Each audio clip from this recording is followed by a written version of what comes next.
Harmonia social ou direitos individuais? Hoje, embarcamos em uma jornada filosófica que atravessa milênios e continentes, conectando o coração da China antiga às ruas turbulentas da Inglaterra do século XVII. Um embate cujas ideias moldam as sociedades em que vivemos e as escolhas que tomamos a cada novo dia.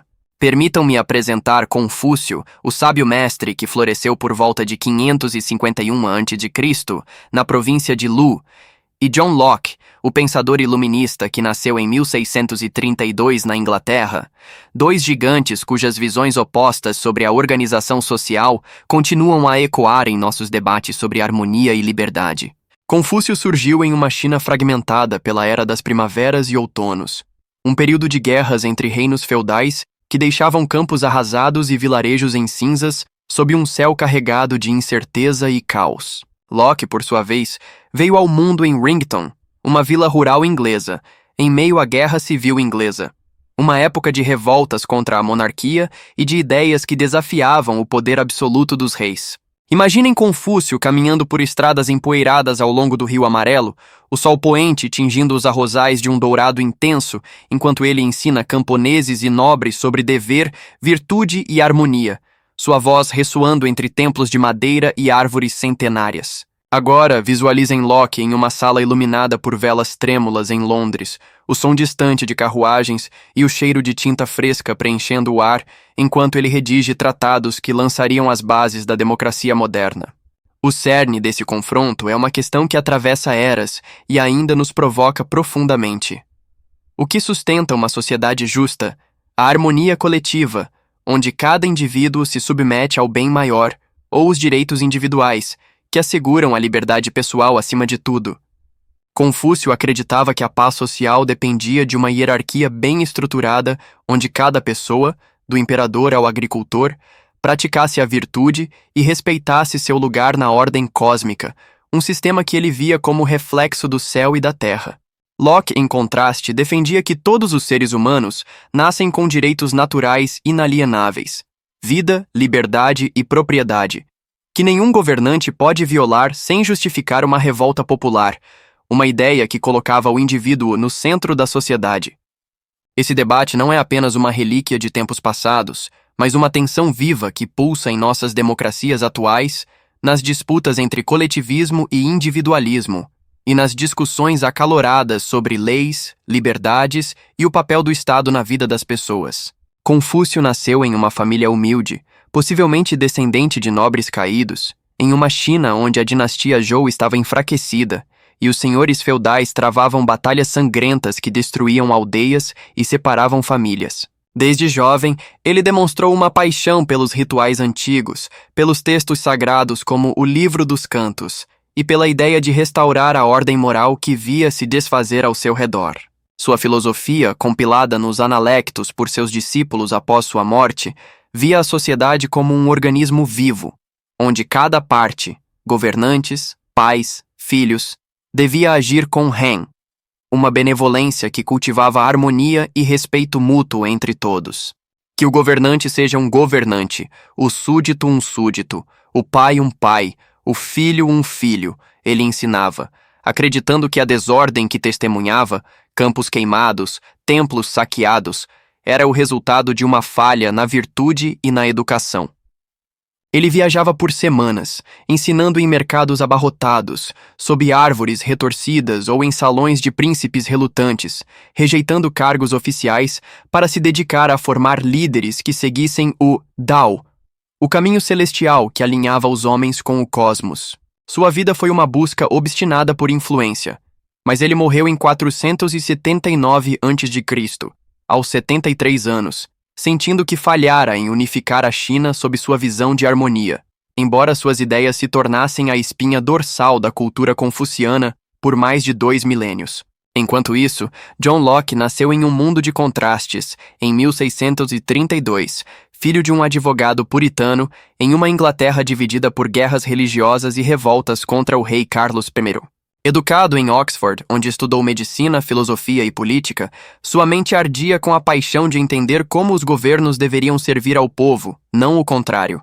Sua obra principal, 2 tratados sobre o governo, publicada em 1689, surgiu após a Revolução Gloriosa, que depôs Jaime II e estabeleceu um governo limitado, refletindo sua crença de que o poder vinha do consentimento dos governados.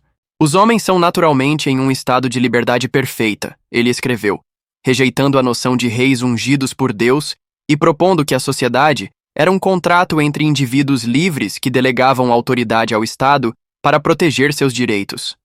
Para Locke, a propriedade era um direito sagrado, nascido do trabalho humano.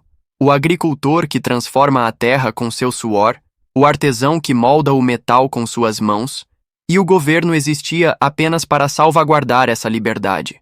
Ele viveu uma vida agitada, exilando-se na Holanda durante períodos de perseguição, trabalhando como tutor e conselheiro, mas morreu em 1704, aos 72 anos, em Essex, deixando um legado que inspirou a Declaração de Independência dos Estados Unidos e as constituições modernas.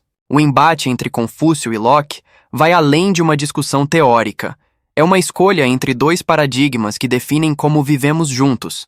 Uma tensão entre o bem comum e a liberdade pessoal que ainda divide nações e indivíduos em todo o mundo. Confúcio nos convida a abraçar a harmonia social, a ver a comunidade como uma família extensa, onde o dever e a virtude unem as pessoas em um tecido indestrutível, onde o egoísmo é subordinado ao bem maior. Locke nos desafia a defender os direitos individuais, a reconhecer que cada pessoa é dona de seu destino, com a liberdade de perseguir seus sonhos sem a interferência de um governante tirânico. Em nosso mundo atual, Confúcio ressoa nas culturas orientais, especialmente na China, Coreia do Sul e Japão, onde o respeito aos mais velhos, a coesão familiar e a busca por consenso ainda guiam as relações humanas, mesmo em sociedades modernas e urbanizadas. Locke ecoa nas democracias ocidentais, como Estados Unidos, Canadá e partes da Europa, onde a liberdade de expressão, o direito à propriedade privada e a ideia de governo limitado são vistos como fundamentos inegociáveis da vida cívica. Pensem na sociedade em que vocês estão inseridos hoje.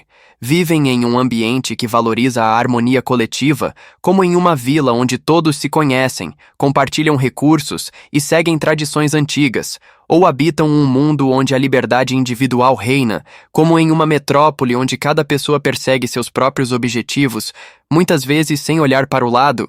Confúcio diria que a felicidade verdadeira vem de cumprir seu papel com honra, de respeitar seus pais, líderes e vizinhos como parte de um todo maior, onde a ordem é a base da paz.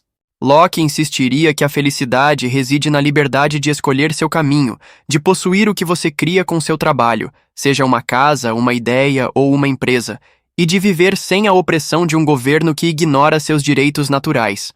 Essa tensão se manifesta em cada debate sobre políticas públicas, em cada protesto por justiça social, em cada decisão entre sacrificar algo pelo grupo ou lutar por si mesmo, uma dualidade que vemos em leis sobre saúde pública versus liberdade pessoal, ou em discussões sobre impostos versus propriedade. Na China antiga, Confúcio ensinava sob o céu estrelado, usando parábolas e provérbios para mostrar que a virtude era a base de uma sociedade estável e próspera.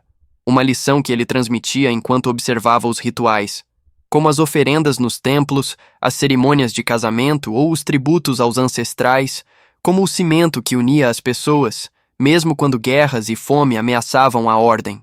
Seus discípulos o seguiam por estradas poeirentas, anotando suas palavras enquanto ele falava sobre o Tao, o caminho que alinhava os homens com o céu e a terra, uma filosofia que via a educação como o meio de formar indivíduos disciplinados e leais à hierarquia. Confúcio acreditava que um governante virtuoso inspirava seu povo a seguir o exemplo, criando uma cascata de harmonia que fluía das cortes imperiais até os campos mais remotos. Uma visão que ele defendia enquanto caminhava entre aldeias devastadas, buscando restaurar a moralidade perdida. Locke, na Inglaterra do século XVII, escrevia em meio a um caos político, com panfletos circulando pelas ruas e o povo exigindo mais voz contra o absolutismo dos Stuarts, uma época em que a razão começava a desafiar a tradição. Ele via o governo como um contrato social, uma ideia radical para sua época, onde os indivíduos entregavam alguns direitos ao Estado em troca de proteção, mas podiam se rebelar se o governo abusasse de seu poder. uma concepção que ele refinava em sua casa em Londres, repleta de estantes de madeira cheias de livros e papéis espalhados. Locke influenciou pensadores como Voltaire e Rousseau, e suas ideias sobre propriedade e consentimento ressoaram em Thomas Jefferson, cuja frase "vida, liberdade e busca da felicidade" na Declaração de Independência é um eco direto de Locke, uma influência que se vê nas democracias que floresceram após sua morte. Vocês já sentiram o peso da harmonia social, como quando abrem mão de um plano pessoal para manter a paz na família, participar de uma celebração comunitária ou aceitar uma decisão coletiva que beneficia o grupo? Ou já experimentaram a liberdade de Locke, como ao votar em uma eleição, comprar uma casa com o fruto do seu trabalho ou expressar uma opinião sem medo de represálias, sentindo o poder de sua autonomia? Confúcio vibra nas tradições que nos conectam, como as celebrações do Ano Novo Lunar na Ásia, onde famílias se reúnem para honrar os antepassados com oferendas e banquetes, ou nas escolas onde o respeito aos professores é uma virtude ensinada desde a infância, reforçando laços comunitários. Locke ressoa nas constituições modernas, nas leis que protegem a liberdade de imprensa, nos tribunais que defendem os direitos de cada cidadão e nas startups que florescem com a ambição individual, símbolos de um mundo onde o indivíduo reina. Em um momento de escolha, Confúcio diria para vocês se alinharem ao grupo, encontrar paz no dever cumprido e na ordem que sustenta a comunidade, como um rio que flui suavemente entre margens harmoniosas, unindo todos em um propósito comum. Locke diria para afirmarem sua independência, exigirem seus direitos e construírem um futuro onde sua voz seja ouvida como um vento que sopra livre, carregando sementes de mudança para terras distantes e desconhecidas. Nossas sociedades atuais refletem essa dualidade.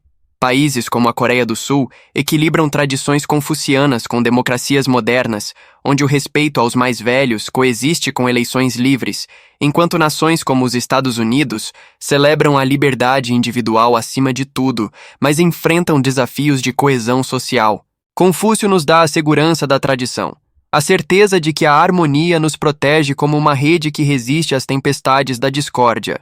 Locke nos oferece a promessa da autonomia, a chance de moldar o mundo com base na razão e no trabalho pessoal, desafiando-nos a criar algo novo.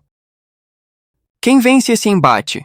A harmonia que une como uma sinfonia de vozes coordenadas, ou os direitos que libertam como uma explosão de individualidade criativa? Confúcio guia com a sabedoria do coletivo, um farol para tempos de crise onde a união é a força que sustenta a sociedade. Locke ilumina com a chama da individualidade, um convite a questionar, inovar e reconstruir as estruturas que nos cercam, abrindo caminhos para o futuro. Na vida, Confúcio é o ritual que nos ancora, a dança lenta e sagrada que mantém a ordem em meio ao caos da existência, um fio que tece comunidades fortes. Locke é o grito de liberdade, a energia que nos empurra a romper as correntes e buscar novos horizontes além do que foi dado, um impulso que redefine o mundo. Ambos nos tocam profundamente em dias de celebração comunitária ou de luta por justiça pessoal, uma dualidade que sentimos em cada passo entre o que nos conecta como humanos e o que nos distingue como indivíduos únicos, uma dança eterna entre o todo e o eu. Vamos encerrar com um desafio. Hoje, olhem ao redor. Vejam o mundo como uma tapeçaria intricada de harmonia social, onde cada fio importa, ou um vasto campo de liberdades individuais, onde cada pessoa planta sua própria semente e decidam qual visão guia suas ações e molda o futuro que vocês desejam construir.